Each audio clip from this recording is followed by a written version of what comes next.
మాజీ polit bureau సభ్యులు comrade VS Achuthanandan గారు 101 సంవత్సరాల పైగా జీవించి నిన్న గుండెపోటుతోటి ప్రాణాలు వదిలినటువంటి సందర్భంలో వారి మరణానికి సంతాప సూచకంగా సిపిఎం పార్టీ జిల్లా కమిటీ ఆధ్వర్యంలో సంతాపాన్ని వ్యక్తం చేస్తూ ఉన్నాం.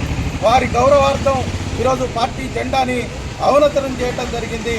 ప్రధానంగా ఆయన 17 సంవత్సరాల వయసులోనే 1940లో కమ్యూనిస్ట్ పార్టీ ఉద్యమంలో పార్టీ సభ్యుడిగా చేరి అనేక ప్రజా ఉద్యమాలని నిర్మించినటువంటి గొప్ప వ్యక్తి. అదేవిధంగా ఒక దఫా కేరళ రాష్ట్ర ముఖ్యమంత్రిగా, 2 సార్లు కేరళ రాష్ట్ర ప్రతిపక్ష నాయకుడిగా ఉండి అనేక ప్రజా సంక్షేమాలని, అభివృద్ధి పథకాలని అమలు జరపడంలో కీలక పాత్ర పోషించినటువంటి పరిస్థితి ఉన్నది.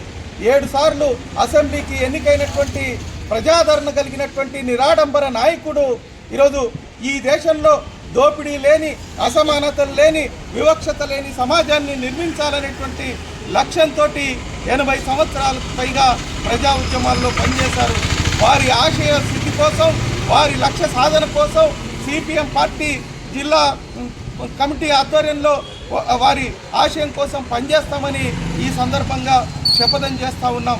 అదే సందర్భంగా ఈ దేశంలో ఉన్నటువంటి వివక్షతని, దోపిడీని నివారించడం కోసం ప్రజలు కూడా ఈరోజు కలిసి రావాలని, వారి ఆశయాల కోసం కృషి చేయాలని మేము సిపిఎం పార్టీగా ప్రజానికానికి విజ్ఞప్తి చేస్తూ ఉన్నాం.